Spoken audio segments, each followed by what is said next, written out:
Well, hello everybody. Thanks for joining me today. If you're new to my channel, my name is Todd. I am a nature and wildlife photographer based in the Northeast in the United States, specifically Connecticut, Massachusetts. And today I am back out at a preserve I've actually been to quite a few times.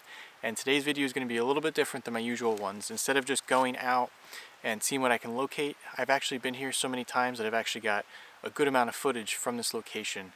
The problem is it's just from about a month or month and a half ago. So I didn't want to post the video when it was still fall out, even though it's mid-December here now. So what I'm going to do is kind of showcase the footage that I've got from this preserve through kind of a story about the preserve itself, and try to highlight the different kinds of species that can be found in this forest, and really kind of create a different, more well-rounded picture of the species that are here, instead of just going out hiking for one day and trying to photograph what I can find. I feel like this kind of showcases what you can actually find in your forest near you, which is really kind of what I like to show.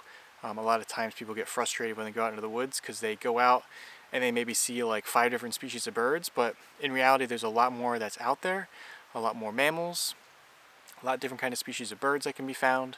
So this is kind of I believe it's about 6 or 7 trips I've come to this preserve, and this is the culmination of the species and the nature and just all of the wildlife and that kind of stuff that I found over those couple of days put into one, and I'm going to try to make a story out of it and make it as interesting as possible for you guys. So thanks for joining me. I hope you enjoy, and let's go see what we can find as I take you through this forest.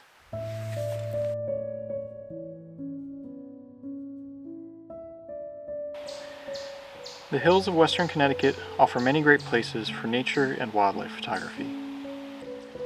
There are various habitats and forest types with many different types of species of trees and shrubs, which influence the types of animals that call this area home. The many streams that flow through the forest offer areas to sit and enjoy the forest and the sounds of the water and wait for wildlife to come to you. These areas of water are great places for wildlife to congregate, to drink, and to forage for seeds and berries on the plants that grow along the banks. The property that I'm in has many of these streams flowing through the forest, and the hilly land creates gradients of habitat that offer great places for photography. The bulk of the forest is made of mixed hardwood trees, with pockets of conifers on the northern slopes. I spent my time here in late October when the trees were still changing colors. The leaves changed late this year, so there was still a lot of greens in the canopy, as the oaks had barely started to change and the beech trees were still bright green. Meanwhile, the birches and hickories were turning a beautiful yellow, and the red maples were a bright red.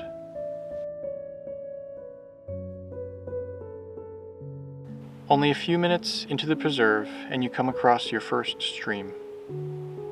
This stream flows over small rocks and sticks and meanders through the forest, dominated by maples and birches, with witch hazel and striped maples in the understory.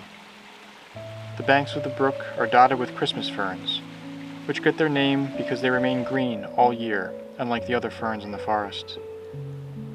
Along the brook, the high-pitched calls of golden-crowned kinglets and brown creepers can be heard, as well as the chirps of woodpeckers foraging along the trunks.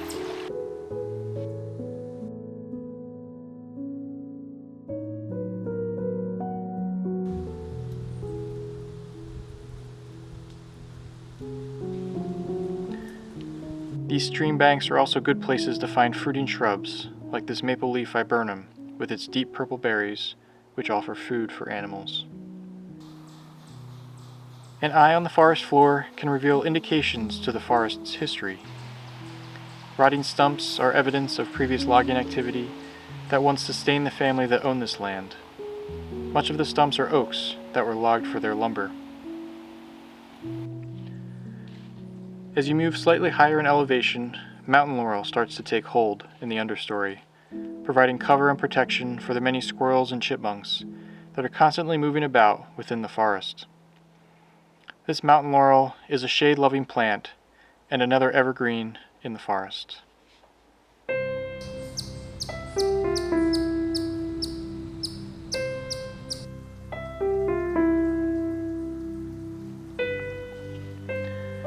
More observation at the trees in the forest can also reveal indications of the larger animals that may be found in the area. While large mammals are often hard to come by during the daylight hours, clues left on the trunks of trees can indicate where they may be found. Large tree trunks are great scratching posts for black bears, who mark their territory with claw marks, and for white-tailed deer bucks, who scrape the tree trunks with their antlers. Walking slowly and looking up into the forest canopy is something that I try to do the entire time I am out in the woods. You never know what you might find up in the trees, maybe an owl or a black bear, or in this case a porcupine that was lounging and soaking up the morning sun. I maneuvered around this amazing animal and sat waiting and hoping it would come down from the tree. As I was finding a spot to set up and wait, I found another white oak tree that had black bear scratches all around its trunk. I decided to position myself about 75 yards away from this tree while still being able to be in sight of the porcupine, in the off chance that another visitor might come to the tree. Sitting and waiting in the forest is often the most powerful tool to find and photograph wildlife. This was one of those instances where being able to interpret signs of wildlife really benefited my encounter. As I was sitting, waiting for the porcupine and watching birds forage around me, a small black bear cub came strolling through the forest and walked right over to the oak tree with the claw marks on the trunk. The black bear began to forage for grubs and acorns that were buried in the leaf litter around the base of the tree. Because I was a good distance away from the tree, there was a good amount of brush that got in the way of a good, clean photo. However, I decided to stay where I was so I wouldn't scare off the bear cub. It was starting to be late fall, and with no sign of the mother bear nearby, I did not want to risk causing the bear cub to flee when it really needed to be eating to fatten up for the winter months.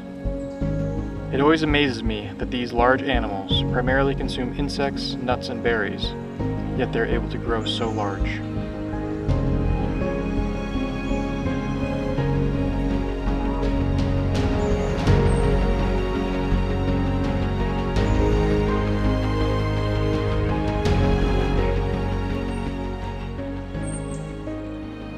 After about a half hour, the bear cub was scared off by another hiker coming down the trail and disappeared farther into the woods.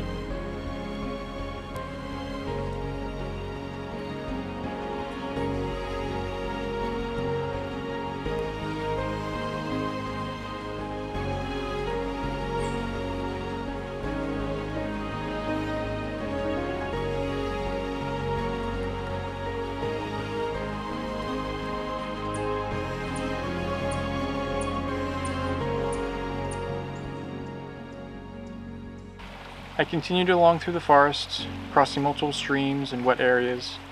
The forest was full of wet pockets, where the ground remains wet from water draining off uphill. These wet areas create habitats that foster higher bird activity as they forage around the water. A pair of yellow-bellied sapsuckers were very active guarding their wells in the birch and maple trees in this one particular wet area in the forest. Yellow-bellied sapsuckers are different from other woodpeckers in the forest. Rather than drilling one large hole to extract insects from the tree, sapsuckers drill a series of small horizontal holes around the trunk called wells. These holes penetrate the outer layers of the tree, which transport nutrients and sap to the leaves above. The sapsuckers then drink the sap and also use it to capture insects, which are also attracted to the sugary food.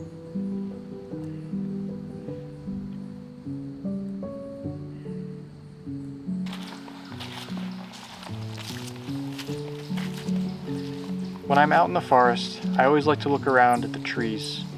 Maybe it is my forest ranger background, but I like to try to see how many species can be found and try to identify how old the trees are. Even though many of the trees in the forest may not appear to be very large in size, size is not the only indication of age in the forest. See, as trees grow, they develop different types of bark along their base. This is termed second and third bark, depending on how old the tree is. The different type of bark is especially evident in trees with coarse, deep, corky barks, such as oaks, tulip poplars, and white pines. As a tree grows older, the bottom bark on the tree along the ground becomes smoother and has different characteristics than the bark above. presence of this type of bark can be a good indicator that some of the trees are actually older than they may appear. Understanding the age of the forest can help to determine what type of wildlife might be found in the area.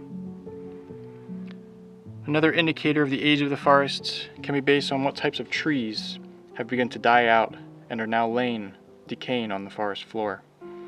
Paper or white birches are often one of the more short-lived species in Connecticut forests, and die out as the forest ages and the canopy becomes closed. These tree species are often the first to colonize the barren land of a new forest with their small seeds, and as a result, they are often the first to fall out. These dead and decaying trees are still important to the forest, however, as they become nurse logs for new seedlings and offer places for insects to live, creating food for birds and animals. That is exactly where I found this pileated woodpecker as I was hiking through the forest. The pileated woodpecker is the largest woodpecker in the area, and they rely on large, intact forests for food and nesting sites with an abundance of large diameter trees. They use their large chisel-like beak to break away decaying wood and find insects within. It is always a pleasure to be able to see these large birds foraging on the ground, rather than high up in the canopy where they often are.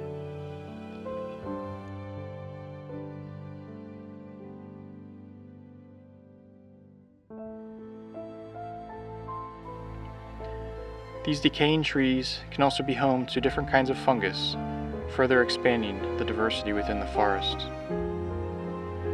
Diversity in the forest can come in many forms. In the northern hemisphere, the southern side of a hill is typically drier due to more sun exposure, while the northern side will be shaded and wetter. These different environments lead to different assemblages of trees found on either slope. At the base of these hills, there may be streams, which is common in this preserve, or there may just be wet areas, almost marshy areas, which have different shrubs, often producing fruits and seeds. As I hiked through the preserve, I stopped at these lowland wet areas and sat, as I knew that this would be good areas to find bird activity.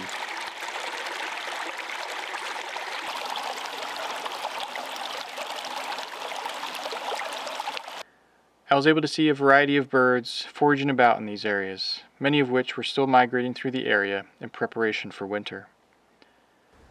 Hermit thrushes foraged low on the forest floor for grubs, salamanders, and insects.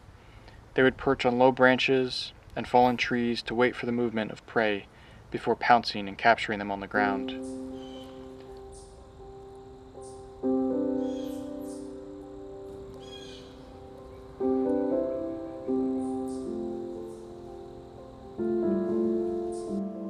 Yellow-rumped warblers and kinglets foraged for aphids and other small insects on the small twigs of trees, hovering and perching to pluck these insects off. I was also fortunate to have a few encounters with palm warblers, foraging on the ground and on the branches for small insects. I sat in one particular spot for hours, watching and waiting for mixed flocks of birds to circle around and come close to me. The advantage of sitting and waiting reduces the risk of scaring the birds off by your approach. By waiting and being still, the birds will often come close and become comfortable with your presence. This allows for great opportunities to capture their amazing behavior.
Even some of the smallest patches can prove to be habitat for very small birds.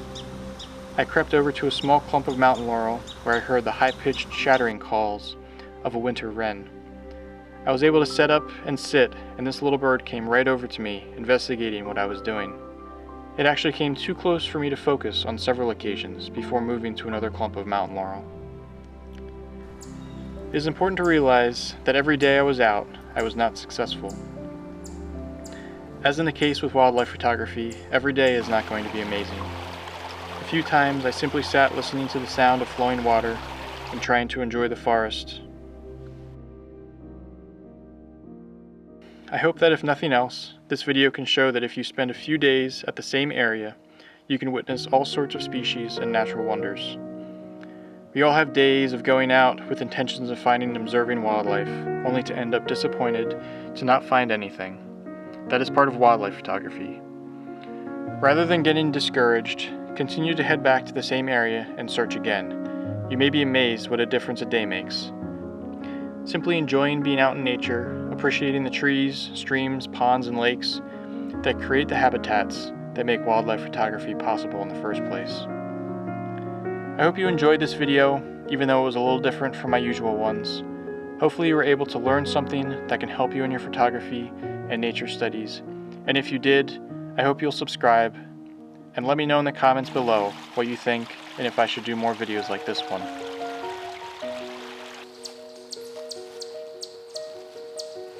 Thank you for watching, and I'll be sure to see you in the next video.